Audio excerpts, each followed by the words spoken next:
Tarique Rahman Xi Jinping বৈঠক আজ। চীনের সঙ্গে ১৩ সমঝোতা স্বাক্ষর সই। ব্যবসায়ীদের বাংলাদেশে বিনিয়োগের আহ্বান প্রধানমন্ত্রীর। উজানের ঢলে কুড়িগ্রামে তীব্র হচ্ছে নদী ভাঙন। নদীগর্ভে বিলীন হয়েছে ফসলি জমি সহ বিভিন্ন স্থাপনা। আতঙ্কে নদীপাড়ের বাসিন্দা।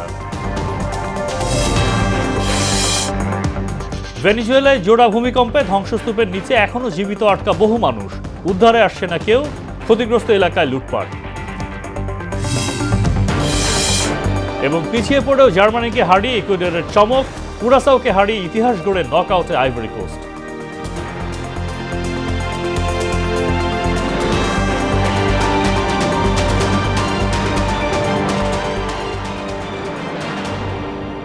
আসসালামু আলাইকুম, স্বাগত মোহনা সংবাদে। এতক্ষণ শুনছিলেন শিরোনাম। পুরো সংবাদের সঙ্গে আছি মোহাম্মদ সাইফুল ইসলাম খান। চীন সফরের শেষ দিন আজ শুক্রবার দেশটির প্রেসিডেন্ট শি জিনপিং এর সঙ্গে বৈঠক করবেন প্রধানমন্ত্রী তারেক রহমান। স্থানীয় সময় সকাল 10টায় বেইজিংয়ের গ্রেট হল অফ পিপলে বৈঠক হবে। বৈঠকে স্বাভাবিকভাবেই বাংলাদেশের স্বার্থ সংশ্লিষ্ট বিভিন্ন বিষয় তুলে ধরবেন প্রধানমন্ত্রী। শি জিনপিং এর সঙ্গে বৈঠকের পর আজ গ্রেট হলে ন্যাশনাল পিপলস কংগ্রেসের ন্যাশনাল স্ট্যান্ডিং কমিটির চেয়ারম্যান ঝাও লেজির সঙ্গে সাক্ষাৎ এবং চীনের জাদুঘর পরিদর্শন করবেন প্রধানমন্ত্রী। স্থানীয় সময় বিকাল 5টায় বেইজিং থেকে ঢাকার উদ্দেশ্যে রওনা করবেন প্রধানমন্ত্রী ও তার সফরসঙ্গীরা। প্রধানমন্ত্রী তারেক রহমানকে চীনের প্রধানমন্ত্রী লি চিয়াং রাষ্ট্রীয় মর্যাদায় লাল গালিচা সংবর্ধনা ও গার্ড অফ অনার প্রদান করেন। বৃহস্পতিবার চীনের প্রধানমন্ত্রী লি চিয়াং এর সঙ্গে প্রধানমন্ত্রী তারেক রহমানের বৈঠকে বাংলাদেশ চীনের মধ্যে ১৩টি সমঝোতা স্বাক্ষর সই করা হয়েছে। এতে করে দুই দেশের দ্বিপাক্ষিক সম্পর্ক নতুন উচ্চতায় নিয়ে যাবে বলে প্রত্যাশা করা হচ্ছে।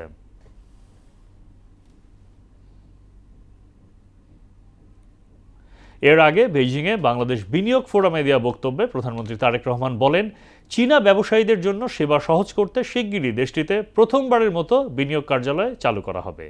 চীনের সঙ্গে গভীর শিল্প অংশীদারিত্ব গড়ে তোলার অঙ্গীকার ব্যক্ত করে সরকার প্রধান। বলেন, বৈশ্বিক ব্যবসার জন্য বাংলাদেশ প্রস্তুত রয়েছে।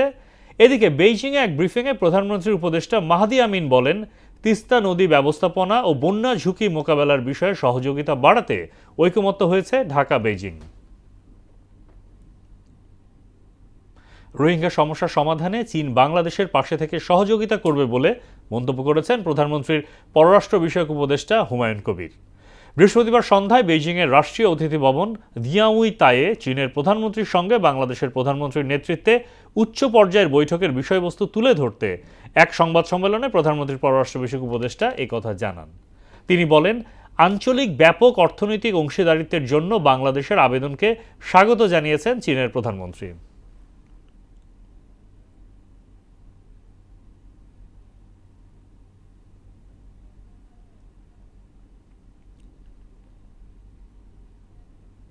আজ পবিত্র আশুরা।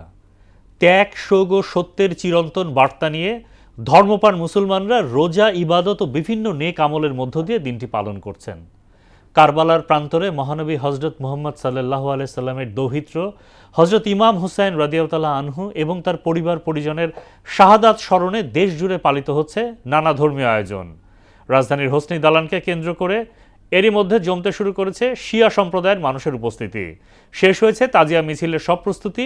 এবার ইমামবাড়া থেকে পর্যায়ক্রমে মোট 63টি তাজিয়া মিছিল বের হবে, যার সূচনা হবে সকাল 10টায়। এদিকে পবিত্র আশুরা উপলক্ষে যে কোনো ধরনের অপ্রীতিকর ঘটনা এড়াতে পুরো এলাকায় নেওয়া হয়েছে নিশ্ছিদ্র নিরাপত্তা ব্যবস্থা।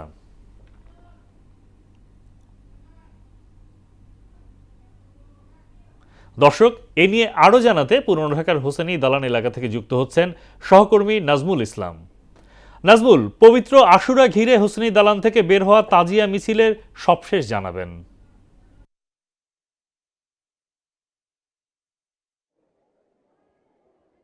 সাইফুল, আপনি যেমনটি বলছিলেন যে আজকে পবিত্র আশুরা 61 হিজরির আজকের এই দিনটি কিন্তু মুসলমানদের কাছে খুবই তাৎপর্যপূর্ণ একটি দিন এবং 61 হিজরির আজকের এই দিনেই হযরত মুহাম্মদ সাল্লাল্লাহু আলাইহি সাল্লামের প্রিয় দৌহিত্র হযরত হুসাইন রাদিয়াল্লাহু আনহু এবং তার যে সফরসঙ্গী যারা রয়েছিল তাদেরকে কিন্তু নির্মমভাবে কিন্তু হত্যা করা হয়েছিল। সেই থেকে কিন্তু মুসলমানরা এই দিনটাকে অত্যন্ত গুরুত্ব সহকারে দেখে থাকে এবং খুবই তাৎপর্যপূর্ণ তাৎপর্যপূর্ণভাবে কিন্তু পালন করে থাকে। এবং আমি এই মুহূর্তে রয়েছে কিন্তু পুরান ঢাকার যে হুসেনি দালান রয়েছে, এই হুসেনি দালানের সামনে রয়েছে। আপনারা জানেন যে এখানে কিন্তু যুগ যুগ ধরে যে শিয়া সম্পদের যেসব মানুষজন রয়েছে তারা কিন্তু এই যে পবিত্র আশুরার যে এই দিনটি রয়েছে এই দিনটি কিন্তু অত্যন্ত গুরুত্ব সহকারে তারা পালন করে থাকে। এবং যে সেই যে মহরম মাসের যে সেই কারবালার যে বিষাদময় যে দিনটি রয়েছে সেই বিষাদময় দিনের যে শোকাবহ যে আবহ সেটি কিন্তু তারা এখানে ফুটিয়ে তোলেন। ইতিমধ্যেই কিন্তু আমরা দেখছি যে এই যে হুসেনি দালানের সামনে শিয়া সম্প্রদায়ের যে সকল লোকজন রয়েছে তারা কিন্তু এখানে জড়ো হতে শুরু করেছে এবং তাদের পোশাকে আশাকে এবং বিভিন্নভাবেই কিন্তু তারা তাদের যে কারবালার যে সেই করুণ যে কাহিনী রয়েছে, যে সেই কারবালার যে বিষাদ রয়েছে সেই বিষাদ কিন্তু তারা তাদের এই যে তাদের পোশাকের মধ্যে ফুটে তুলেছে। এখানে আমরা দেখেছি যে তারা কালো পোশাক, কালো ব্যাচ এবং তাদের কিন্তু হাতে কিন্তু লাল পতাকা নিয়ে কিন্তু তারা এখানে দাঁড়িয়েছে। আমরা জানতে পেরেছি মূলত যে এই যে তাজিয়া যে কারবালার যে মহরমের যে আশুরার যে কেন্দ্র করে এখানে যে মিছিলটি অনুষ্ঠিত হবে সেটি কিন্তু মূলত সকাল 10টায় কিন্তু এখান থেকে এই মিছিলটি বের হবে এবং এই মিছিলে মূলত এই যে হোসেনি দালান রয়েছে এই হোসেনি দালান থেকে বের হয়ে এই মিছিলটি সরাসরি কিন্তু সায়েন্স ল্যাব হয়ে নীলক্ষেত হয়ে এই মিছিলটি মোহাম্মদপুর হয়ে কিন্তু প্রতীকী যে কারবালা প্রান্তর রয়েছে মূলত ধানমন্ডিতে সেখানেই কিন্তু এই মিছিলটি কিন্তু শেষ হবে। এবং এই যে আজকে যে মিছিলটি শুরু হবে এই মিছিলকে কেন্দ্র করে কিন্তু মূলত এখানে কিন্তু আমরা দেখতে পাচ্ছি প্রচুর পরিমাণে আইন শৃঙ্খলা বাহিনী কিন্তু মোতায়েন করা হয়েছে এবং যে কোনো ধরনের অপ্রীতিকর ঘটনা কিন্তু তারা প্রস্তুত রয়েছে। এবং এই যে মিছিলটি আজকে শুরু হচ্ছে আমরা জানতে পেরেছি যে মোট 63টি মিছিল কিন্তু এখানকার বিভিন্ন ইমাম বাড়া থেকে কিন্তু বের হবে। তো সাইফুল, এই ছিল তাজিয়া মিছিলের সর্বশেষ খবর আমার কাছে। ধন্যবাদ নাজমুল। রাজধানীর কাঁচা বাজারে আজ শুক্রবার মিশ্র পরিস্থিতি দেখা গেছে। বাজারে চাহিদা কিছুটা কমায় ব্রয়লার মুরগি ও ডিমের দাম গত সপ্তাহের তুলনায় কিছুটা কমেছে। বর্তমানে বাজার প্রতি কেজি ব্রয়লার মুরগি বিক্রি হচ্ছে 150 থেকে 170 টাকায় এবং সোনালী মুরগি 320 থেকে 350 টাকায়। এছাড়া কয়েক সপ্তাহ ধরে চড়া থাকা ফার্মের লাল ডিমের দাম কমে এখন প্রতি ডজন 120 থেকে 130 টাকায় বিক্রি হচ্ছে। তবে মুরগি ও ডিমের দামে স্বস্তি মিললেও কাঁচামরিচ ও সবজির বাজারে এসে রীতিমতো হিমশিম খাচ্ছেন ক্রেতারা।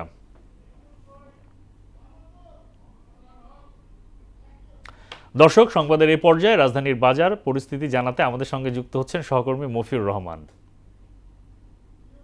মফিউর, রাজধানীর সার্বিক বাজার পরিস্থিতি জানাবেন।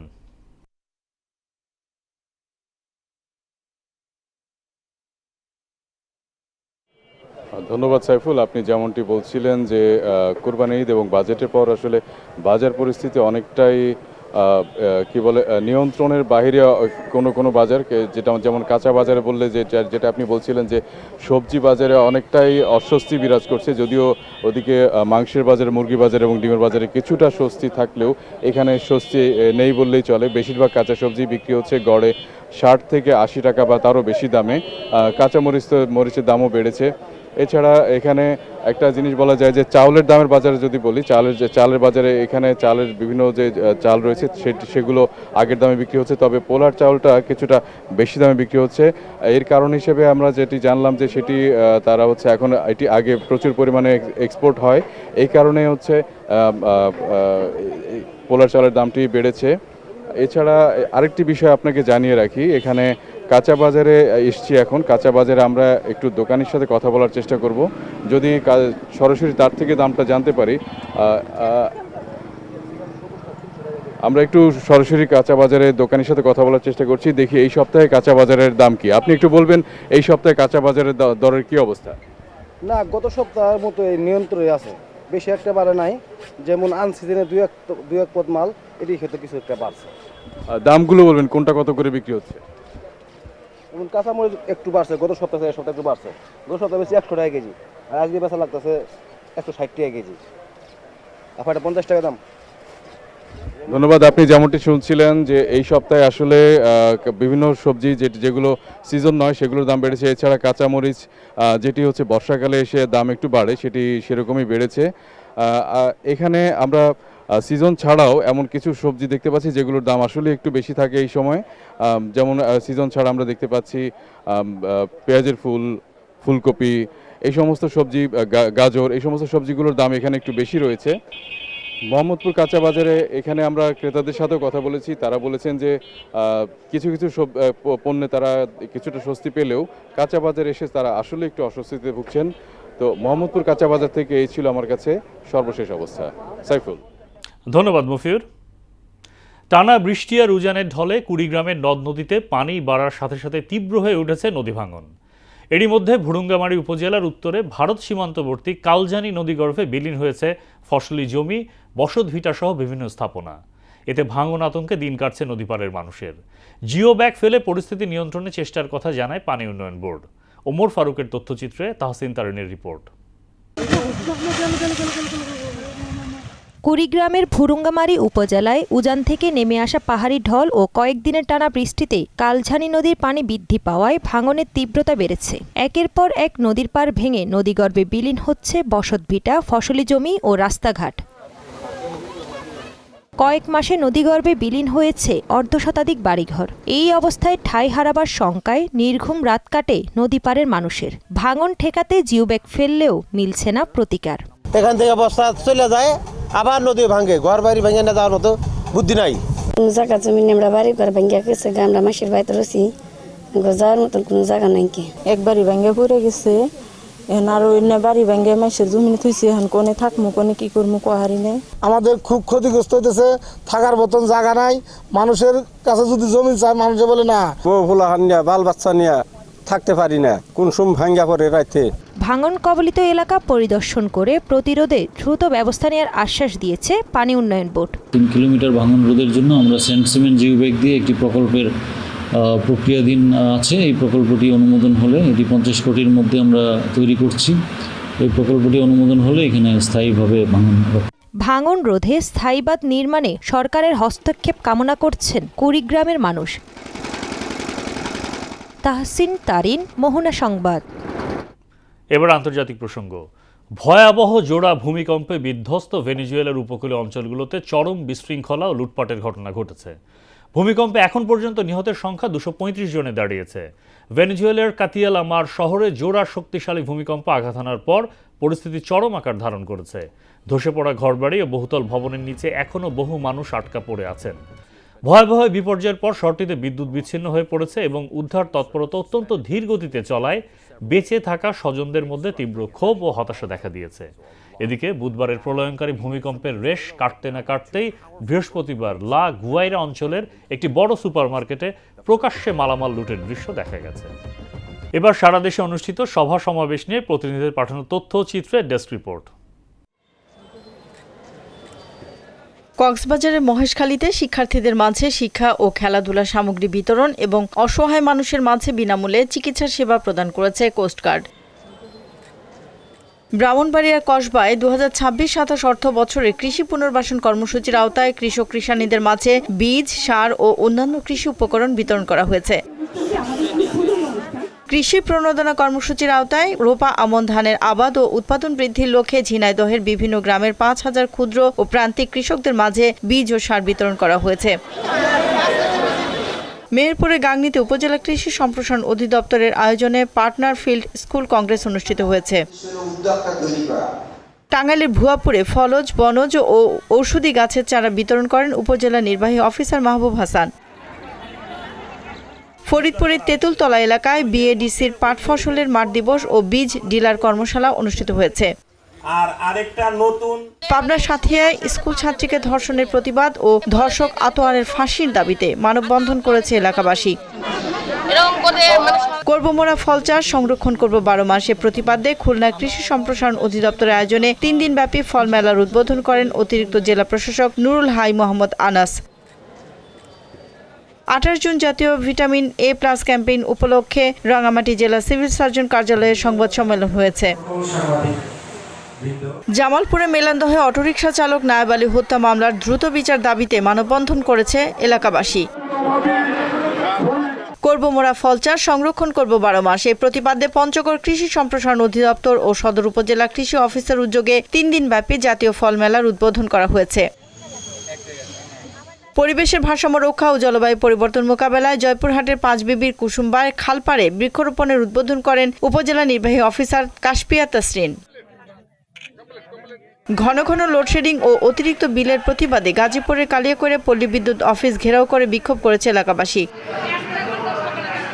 জাতীয় ভিটামিন এ প্লাস ক্যাম্পেইন উপলক্ষে পিরোজপুরের সিভিল সার্জন কার্যালয়ের সভাকক্ষে সাংবাদিকদের অবহিতকরণ সভা হয়েছে।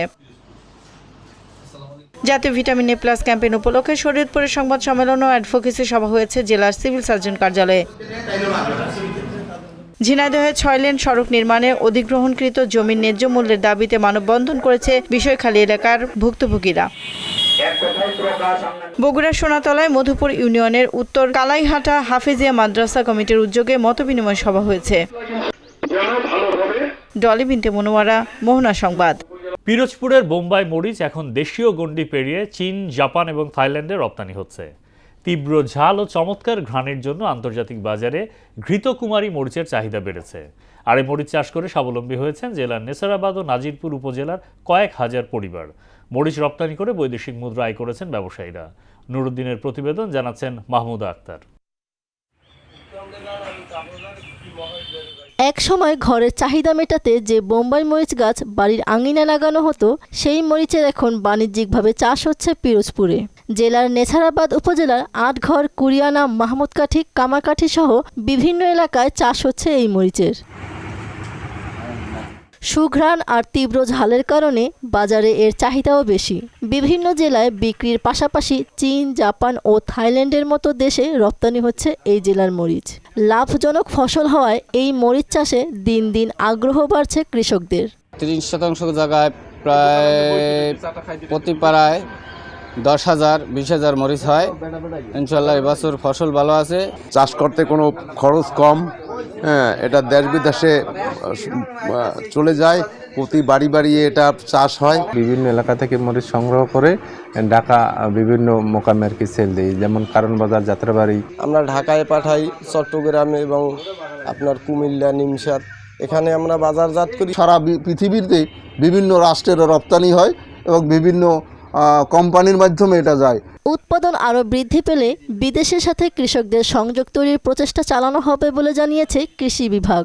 এই মরিচটা ঢাকা সহ বিদেশেও রপ্তানি হয় এখান থেকে, বিশেষ করে জাপান, চীন, কোরিয়া, থাইল্যান্ড এই সমস্ত দেশে এই মরিচটা উৎপাদন হয়, রপ্তানি হয়। তা আমরা এই কৃষকদেরকে পরামর্শ দিয়ে যাচ্ছি এবং উদ্বুদ্ধ করে যাচ্ছি যাতে এই মরিচটা তারা বেশি বেশি করে উৎপাদন করে। পিরোজপুর থেকে বর্তমানে প্রতি বছর প্রায় 300 মেট্রিক টন বোম্বাই মরিচ রপ্তানি হচ্ছে।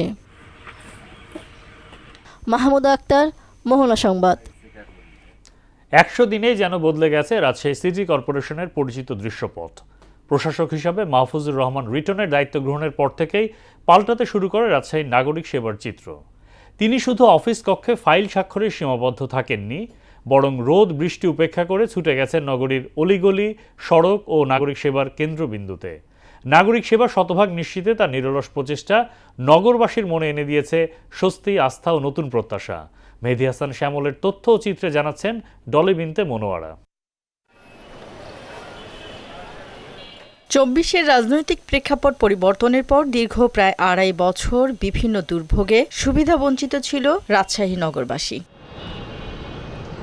নির্বাচনের পর জেলা প্রশাসক হিসেবে মাহফুজুর রহমান রিটনের দায়িত্ব গ্রহণের পর থেকেই পাল্টাতে শুরু করে রাজশাহী নগরের চিত্র। তিনি শুধু অফিস কক্ষে ফাইল স্বাক্ষরে সীমাবদ্ধ থাকেননি, পরিচ্ছন্ন নগরীর মর্যাদা ধরে রাখতে ড্রেনেজ ব্যবস্থার উন্নয়ন, ফুটপাত দখলমুক্ত অভিযান, কোরবানির বর্জ্য দ্রুত অপসারণ, ডেঙ্গু প্রতিরোধে মশক নিধন কার্যক্রম, সবখানেই সরব উপস্থিতি ছিল এই প্রশাসকের। হাতে ফোগার মেশিন নিয়ে নিজেই নেমেছেন মশক নিধনে। নগরবাসীর সুস্বাস্থ্য নিশ্চিত করতে এবং শিশুদের হাম ও রুবেলা প্রতিরোধে টিকাদান কর্মসূচি অব্যাহত রেখেছেন। শুধু অবকাঠামো নয়, মানবিক নগর গড়ার উদ্যোগেও প্রশংসা কুড়িয়েছেন তিনি। কোথাও ময়লা বা কোথাও যানজট বা কোথাও সমস্যা হলে সরাসরি বা তৎক্ষণিক উনি কিন্তু যায় বা তৎক্ষণিক অ্যাকশন নেয়। বন্যানী হলের ওখানে যে পানি জমে গেছিল, উনি নিজে স্বয়ং ওটা ভিজিট করতে গেছেন। যে শহরে যেটা দেখে মনে হয় পরিষ্কার পরিচ্ছন্ন শহর আছে, ভালোই আছে। আমরা মনে করি আসলে আমাদের ভালো একজন প্রতিনিধি হিসেবে কাজ করে যাচ্ছে এখন পর্যন্ত। নতুন আর কি দায়িত্ব পেয়েছেন প্রশাসক হিসেবে, সেই হিসেবে উনি যে কাজগুলো করছে আমি সন্তুষ্ট আর কি। এ পর্যন্ত উনি যতটুকু কাজ করেছেন তাতে আমরা হ্যাপি এবং আশা করছি ওনার যে প্রতিশ্রুতিগুলো আছে সেই প্রতিশ্রুতিগুলো হয়তো বা উনি সঠিকভাবে বাস্তবায়ন করতে পারবেন। নতুন প্রশাসক যে আসার পরে আমরা যে সুবিধা পাচ্ছি অনেক, অনেক সুবিধা পাচ্ছি। সুযোগ দিয়েছে, কোটি দিয়েছে, কাজ কাম একটু দেখে শুনে করতে বলছে, শহরটা যেন ভালো করে পরিষ্কার করতে পারে। এই দেখুন, রাজশাহী নগরীকে সবুজায়নের পাশাপাশি বেকারত্ব দূরীকরণে কাজ করছেন। ব্যর্থতাকে সফলতায় পরিণত করতে বদ্ধপরিকর বলে জানালেন এই প্রশাসক। আপনি জানেন আমাদের রাজশাহীতে নাগরিক সেবা সুনিশ্চিত করার জন্য আমরা নতুন পরিকল্পনা হাতে নিয়েছিলাম। সেটি হচ্ছে যে আমাদেরকে এই রাজশাহী মহানগরীকে সবুজায়ন করব। জানেন আমাদের রাজশাহীতে বেকারত্বর অনেক সমস্যা। এবার বাজেটে আমি চেষ্টা করছি আমাদের সিটি কর্পোরেশনে কিছু কর্মসংস্থানের ব্যবস্থা করা। নাগরিক সেবার এই অগ্রযাত্রা ভবিষ্যতেও অব্যাহত থাকবে এমন প্রত্যাশাই এখন তিলোত্তমা নগরী রাজশাহীর মানুষের। টলি বিনতে মনোয়ারা, মোহনা সংবাদ। বরগুনার নিদ্রার চর, নদী আর সাগরের মোহনায় জেগে ওঠা প্রকৃতির এক অপরূপ ক্যানভাস। জোয়ার ভাটার খেলা, বিস্তীর্ণ সবুজ ঘাস আর শ্বাসমূলের জঙ্গল ছুঁয়ে দেখতে পর্যটকরা ছুটে আসে এখানে।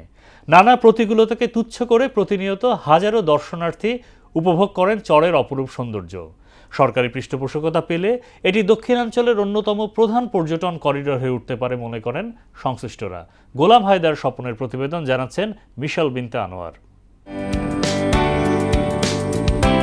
বরগুনার নিদ্রাচর, একদিকে সমুদ্র, অন্যদিকে নদী, আর মাঝখানে কেওড়া ও ঝাউবনে ঘেরা সবুজে মোড়ানো এই সৈকত যেন প্রকৃতির নিজ হাতে আঁকা এক ক্যানভাস। সৈকতের অপরূপ সৌন্দর্য, জোয়ার ভাটার খেলা, বিস্তীর্ণ সবুজ ঘাসের প্রান্তর আর শ্বাসমূলের জঙ্গল, সব মিলিয়ে এখানে প্রতিদিনই ভিড় করছেন প্রকৃত প্রেমী আর ভ্রমণ পিপাসুরা। পর্যটকদের দাবি রাস্তা উন্নয়ন, টয়লেট ও বিশ্রামাগার নির্মাণ, নিরাপত্তা ব্যবস্থা জোরদারকরণ এবং খাবারের মানসম্মত সুবিধা নিশ্চিত করা গেলে নিদ্রাচর দেশের অন্যতম জনপ্রিয় সমুদ্র গন্তব্য হয়ে উঠবে। অনেকেই পরিবেশ বান্ধব পর্যটন ব্যবস্থার পাশাপাশি ট্যুরিস্ট পুলিশ ক্যাম্প স্থাপনের আহ্বান জানিয়েছেন। অন্যান্য জায়গার থেকে জায়গাটা অনেক সুন্দর জায়গা, অনেক সুন্দর প্লেস, নদী আছে, গাছপালা আছে, মনোরম পরিবেশ। যে সুন্দর একদম মনোরম পরিবেশ, মানুষের কোলাহল হম, এরকম জায়গায় ঘুরতে হবে, মজাই আলাদা। ছেলেরা আসলে এখানে ঠিক আছে, পারফেক্ট, কিন্তু কেউ যদি ফ্যামিলি নিয়ে আসে, বউ, মহিলা, বোন, এরকম কেউ আসলে সমস্যা তাদের। মেয়েদের জন্য একটু গোসল টোসল করার পরে যদি একটু একটা ওয়াশরুম ব্যবস্থা থাকতো তাহলে হয়তো বা আরো একটু ভালো হতো। রাস্তাটা অনেক সমস্যা যাতায়াতের জন্য, আর সরকারের কাছে আমার একটাই চাইতে থাকবে, সেটা হচ্ছে যে রাস্তাটা যেন খুব দ্রুত ঠিক করে দেয়। পর্যটকদের সহায়তা এবং নিরাপত্তায় স্থানীয়দের উদ্যোগে গড়ে উঠেছে স্বেচ্ছাসেবক দল। তবে সরকারি পৃষ্ঠপোষকতা ছাড়া টেকসই উন্নয়ন সম্ভব নয় বলে মনে করছেন তারা। এখানে যত ট্যুরিস্ট আসে তাদের সবসময় আমরা আপ্যায়ন করি। এখানে দোকানদাররা যারা আছে বা এলাকাবাসী যারা আছে সবাই তাদের প্রতি ভালোবাসা দেখায়, তাদের খেয়াল রাখে কোনো একটা দুর্ঘটনা হইল কিনা, এদিকে সবাই সজাগ থাকে। ঝামেলা টামেলা যদি হয় বা হওয়ার কোনো সিস্টেম নাই, আমরা যেহেতু সবসময় এই জায়গায় থাকি, আমরা সবাই নিরাপত্তা দেওয়ার চেষ্টা করি।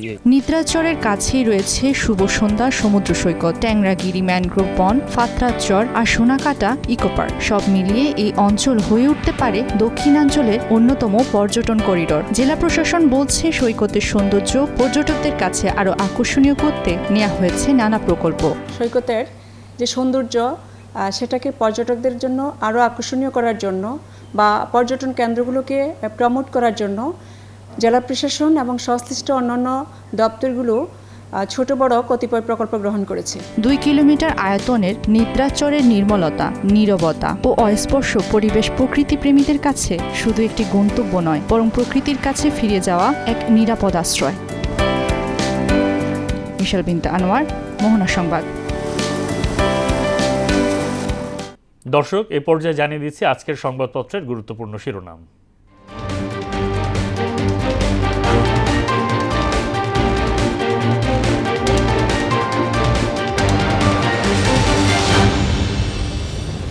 শুরুতেই দৈনিক প্রথম আলো। প্রথম আলো শিরোনাম করেছে প্রধানমন্ত্রী চীন সফরকে নিয়ে, সম্পর্ক এগিয়ে নিতে আগ্রহী চীন। এছাড়া বিশ্বকাপ ফুটবল 2026, হলুদ নদীতে ভিনি জোয়ার। ভেনেজুয়েলায় জোড়া ভূমিকম্প, 10,000 মানুষের মৃত্যুর শঙ্কা। দৈনিক ইত্তেফাকের শিরোনাম তারেক রহমান ও শি জিনপিং বৈঠক আজ। এছাড়া হামের উপসর্গে আরও 9 শিশুর মৃত্যু। জোড়া ভূমিকম্পে ভেনেজুয়েলায় জীবন ও সম্পদের ব্যাপক ক্ষতি। দৈনিক সমকাল শিরোনাম করেছে বিনিয়োগ উন্নয়নে 13 সমঝোতা স্বাক্ষর সই। 1 মিনিটে 2বার ভূমিকম্প, 10,000 প্রাণহানির সংখ্যা ভেনেজুয়েলায়। ভিনির সাম্বায় ফিরল সুন্দর ব্রাজিল। বাংলাদেশ প্রতিদিন শিরোনাম করেছে বাংলাদেশ চীন 15 চুক্তি সমঝোতা। এছাড়া আবারও বিশ্বকাপ ফুটবল, ব্রাজিল ফিরল সাম্বার ছন্দে। দৈনিক যুগান্তকের শিরোনাম চীনের শিল্পপতিদের প্রধানমন্ত্রী, বিনিয়োগ করুন সব সুবিধা পাবেন। এছাড়া জোড়া ভূমিকম্পে ধ্বংসস্তূপ ভেনেজুয়েলা, ব্রাজিল যেন কবিতা, ভিনিতার কবি। দৈনিক আমার দেশের শিরোনাম বেইজিংয়ে তারেক কিয়াং বৈঠক, বিনিয়োগ সহযোগিতা সহ 13 সমঝোতা স্বাক্ষর সই। এছাড়া 100 বছরের ভয়াবহ ভূমিকম্পে ভেনেজুয়েলায় নিহত 164। আর বিশ্বকাপ ফুটবল, নেইমারের ফেরার মঞ্চে ভিনি জাদুতে গ্রুপ সেরা ব্রাজিল। এই ছিল সংবাদপত্রের গুরুত্বপূর্ণ শিরোনাম। শেষ করব মোহনা সংবাদ, যাওয়ার আগে শিরোনামগুলো আরও একবার। তারেক রহমান শি জিনপিং বৈঠক আজ, চীনের সঙ্গে 13 সমঝোতা স্বাক্ষর সই। ব্যবসায়ীদের বাংলাদেশে বিনিয়োগের আহ্বান প্রধানমন্ত্রীর। উজানের ঢলে কুড়িগ্রামে তীব্র হচ্ছে নদী ভাঙন, নদীগর্ভে বিলীন হয়েছে ফসলি জমি সহ বিভিন্ন স্থাপনা, আতঙ্কে নদীপাড়ের বাসিন্দা। ভেনেজুয়েলায় জোড়া ভূমিকম্পে ধ্বংসস্তূপের নিচে এখনো জীবিত আটকা বহু মানুষ, উদ্ধারে আসছে না কেউ, ক্ষতিগ্রস্ত এলাকায় লুটপাট। এবং পিছিয়ে পড়েও জার্মানিকে হারিয়ে ইকুয়েডরের চমক, কুরাসাওকে হারিয়ে ইতিহাস গড়ে নকআউটে আইভরি কোস্ট।